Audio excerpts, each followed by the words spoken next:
अस्सलाम वालेकुम। आज की वीडियो में हम चैप्टर नंबर 1 की एक्सरसाइज 1.1 को डिस्कस करेंगे, क्लास 12 की।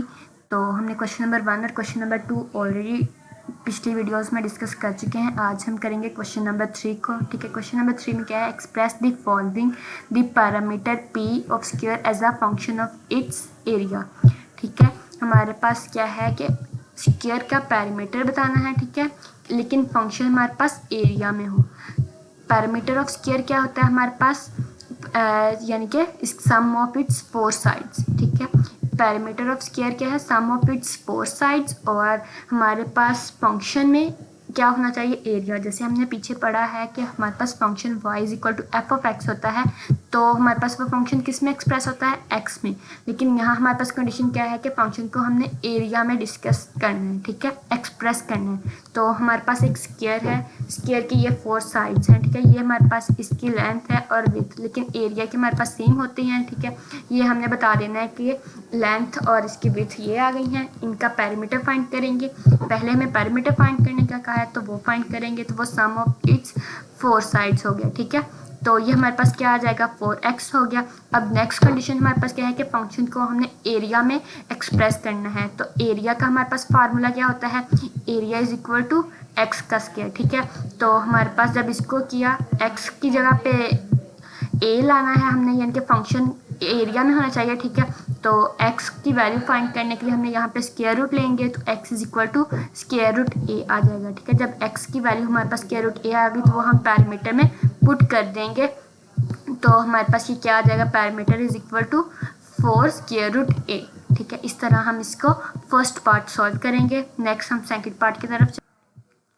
सेकंड पार्ट हमारे पास है द एरिया ऑफ सर्कल। अब हमने किसका, पहले हमारे पास था स्क्वायर का एरिया फाइंड करना था, अब हमने सर्कल का एरिया फाइंड करेंगे। ठीक है, वो उसका फंक्शन क्या है, सर्कमफ्रेंस। ठीक है, पहले हमारे पास था एरिया में फंक्शन मतलब के एरिया हो। ठीक है, फंक्शन एरिया स्क्वायर में, लेकिन अब सर्कल का एरिया फाइंड करना है और उसका फंक्शन क्या होना चाहिए, हमारे पास सर्कमफ्रेंस होनी चाहिए। ठीक है, एरिया का फार्मूला क्या होगा, एरिया ऑफ सर्कल का, वो हम देखेंगे और उसका फंक्शन हम सर्कमफ्रेंस में लेके करेंगे, जैसे हमने ए पार्ट सॉल्व किया है।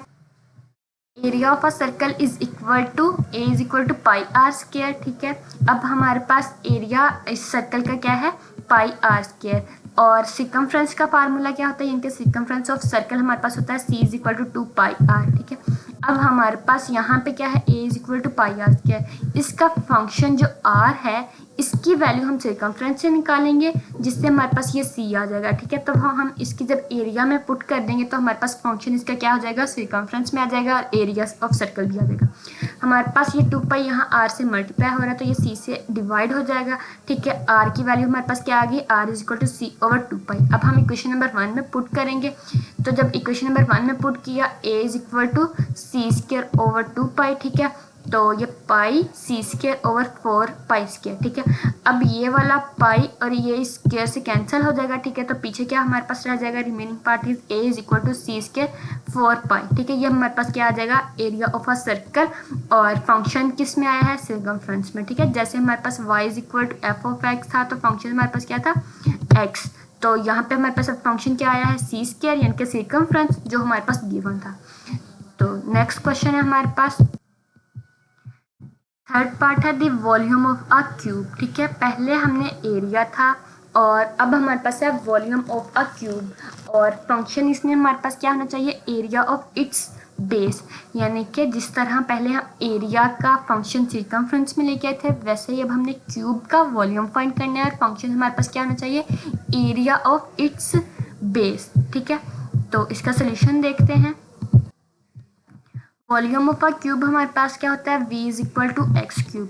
एरिया होता है a is equal to X का स्क्वायर और वॉल्यूम होता है एक्स क्यूब। ठीक है, और एरिया हमारे पास ये आ जाएगा। ठीक है, अब हम सेम पिछले क्वेश्चंस की तरह यहाँ से x की वैल्यू निकालेंगे एरिया में, क्योंकि हमारे पास फंक्शन क्या है, एरिया का। तो x is equal to square root a हो जाएगा और हम वॉल्यूम में पुट कर देंगे, वॉल्यूम एक्स क्यूब था, यानी कि स्क्वायर रूट a का क्यूब हो जाएगा। स्क्वायर रूट यानी कि 1/2, तो 3 से जब मल्टीप्लाई होगी पावर, तो v is equal to a की पावर 3/2 हो जाएगा। तो इस तरह हमने इसको एक वॉल्यूम को किसी दूसरे मतलब फंक्शन में एक्सप्रेस कर दिया, एरिया के फंक्शन में हमने एक्सप्रेस किया है। इन क्वेश्चंस में ये है कि जिस तरह हम किसी न किसी वेरिएबल्स को फंक्शन में एक्सप्रेस करते हैं, वैसे हम एरिया, वॉल्यूम, इन चीज़ों को भी फंक्शन में एक्सप्रेस कर सकते हैं। ठीक है, नेक्स्ट क्वेश्चन है हमारे पास क्वेश्चन नंबर 4, जिसमें ये बताया गया है कि find the domain and range of function G defined below and sketch of the graph of G. क्या है कि हमने डोमेन और रेंज फाइंड करनी है, लेकिन हमारे पास फंक्शन क्या है, जी।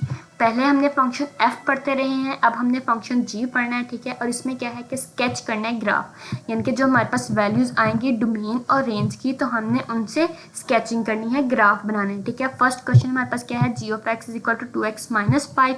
तो हमारे पास इसकी डोमेन क्या है कि हम x की वैल्यू जो भी चाहे वो पुट करेंगे तो हमारे पास रियल नंबर आएगा, क्योंकि कोई भी फंक्शन हमारे पास किसी भी वैल्यू पे ये फंक्शन अनडिफाइंड नहीं हो रहा। ठीक है, तो डोमेन रेंज क्या आ जाएगी, इसकी set of all real numbers. ठीक है, अब हम इसके ग्राफ बनाएंगे। ग्राफ कैसे बनेगा, पहले हमारे पास x है, इसकी डोमेन की वैल्यूज़, और जी ऑफ एक्स हमारे पास आ जाएगी, यानी कि क्या हमारे पास आउटपुट आएगी फंक्शन में पुट करने के बाद। ठीक है, तो हमने सबसे पहले x की वैल्यू ली है -3, -2, -1, 0, और फिर इस तरह पॉजिटिव वैल्यूज़ 1, 2, 3। हम कोई भी वैल्यूज़ कॉन्स्टेंटली मतलब एक तरतीब से ले सकते हैं, लेकिन हमने स्टार्ट वाली कुछ पॉजिटिव वैल्यूज़ ले ली हैं, कुछ नेगेटिव ले ली हैं, ताकि हमारे पास पता चल सके कि रियल नंबर पे किस तरह ग्राफ एक्सप्रेस किया जा सकता है। तो जब हमने -3 को जी ऑफ एक्स में पुट करेंगे तो हमारे पास क्या होगा, -3 मल्टीप्लाई बाय 2 हो गया -6, और -6 - 5 इज इक्वल टू -11। ठीक है, नेक्स्ट हमारे पास था -2 मल्टीप्लाई बाय 2 हो गया -4, -4 - 5 इज इक्वल टू -9।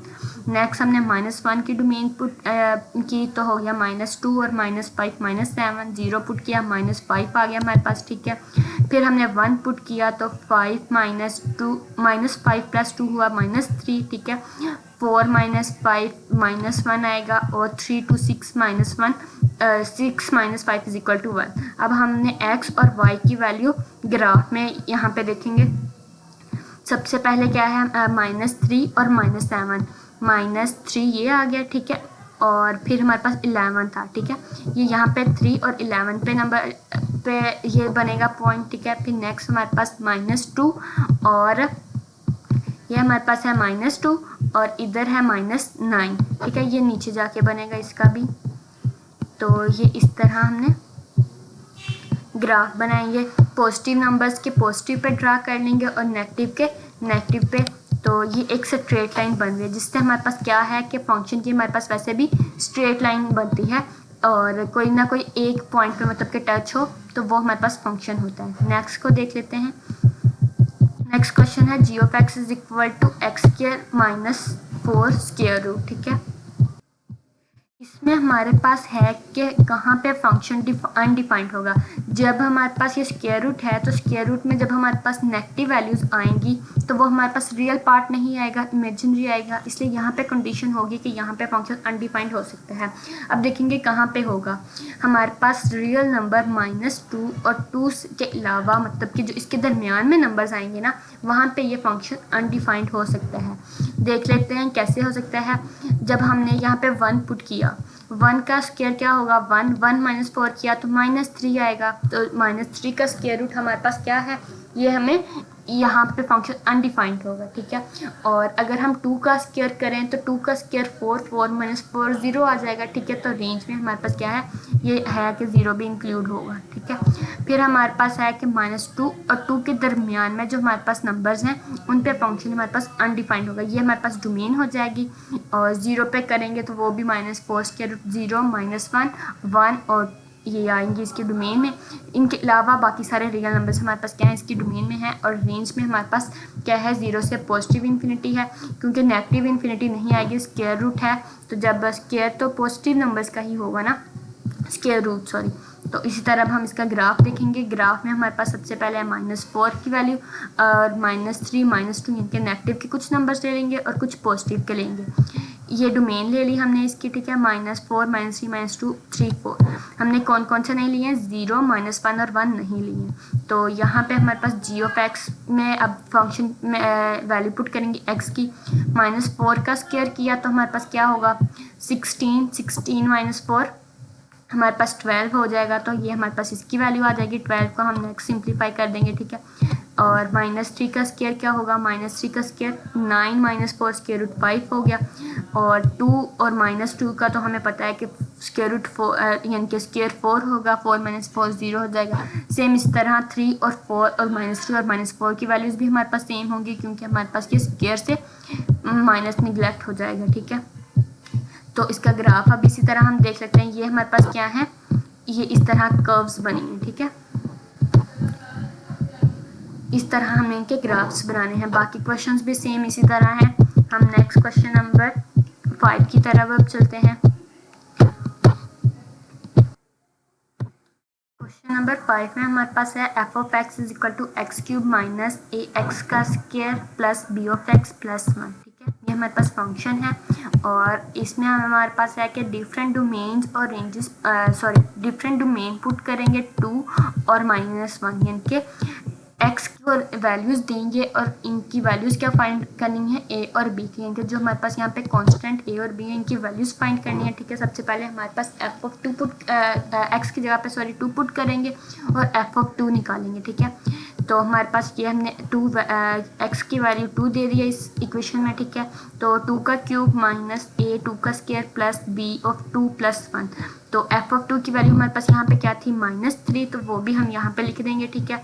और 2 का क्यूब 8 हो गया हमारे पास और -4a प्लस 2b प्लस 1 ही हो गया, ठीक है। 8 + 1 9 हो गया, इसको सिंप्लीफाई कर लेंगे, ठीक है। फिर अब हमने यहाँ पे -3 भी लिख देंगे, ठीक है। नेक्स्ट है हमारे पास कि x की वैल्यू अब हमने -1 दे दी है, ठीक है। जब हमने x की वैल्यू यहाँ पे -1 थी तो ये 0 के इक्वल था और यहाँ पे -1 का क्यूब -1 का स्क्वायर, ठीक है, प्लस b -1 प्लस 1। अब हम यहाँ पे f ऑफ -1 की जो वैल्यू थी वो सिंप्लीफाई करेंगे। यहाँ पे -1 का क्यूब -1 आएगा, -1 का स्क्वायर 1 है तो -a जस्ट आ जाएगा, -b प्लस 1 आ जाएगा। इन दोनों इक्वेशंस की अब हमने वैल्यूज़ यहाँ पुट कर दी है तो हमारे पास क्या आ गया, 9 - 4a प्लस 2b -3 के इक्वल था, ठीक है। और यहाँ पे इसको जब 9 यहाँ पे प्लस का था तो यहाँ पे इधर जाके माइनस का हो जाएगा, -9 और -3 -12 हो जाएगा, ठीक है। हम नेक्स्ट से मोर सिंप्लीफाई कर देंगे, -4 + 2b था तो -2 कॉमन ले लेंगे और ये इस तरह कैंसिल आउट हो जाएंगी जो जो वैल्यूज़, ठीक है। -2 और -12 प्लस 6 हो जाएंगे, 2a - b = 6 है, ठीक है। ये हमारे पास एक इक्वेशन बन जाएगी, ठीक है। अब हमारे पास f ऑफ -1 = 0 था और ये -a - b = 0 हो जाएगा, a = -b के आ जाएगा, ठीक है। अब हमारे पास दोनों की क्या है कि a की वैल्यू अगर a की आ जाएगी तो b की उसके नेगेटिव है, तो हम इसको पुट करेंगे इक्वेशन नंबर 2 में, ठीक है। वहाँ पे क्या था, 2a - b = 6 था तो हम क्या करेंगे, 2 × -b और फिर -b = 6, ये हम सिंप्लीफाई करेंगे तो ये हो जाएगा -2b - b = 6, तो -3b = 6 होगा। -3b = 6 था तो यहाँ पे b को हम क्या करेंगे, 6 / -3 था तो b की वैल्यू आ जाएगी -2, तो a हमारे पास क्या था, -b था तो माइनस इंटू -2b की वैल्यू पुट की तो a = 2, तो हमारे पास a और b की वैल्यूज़ क्या आएंगी, a = 2 b = -2।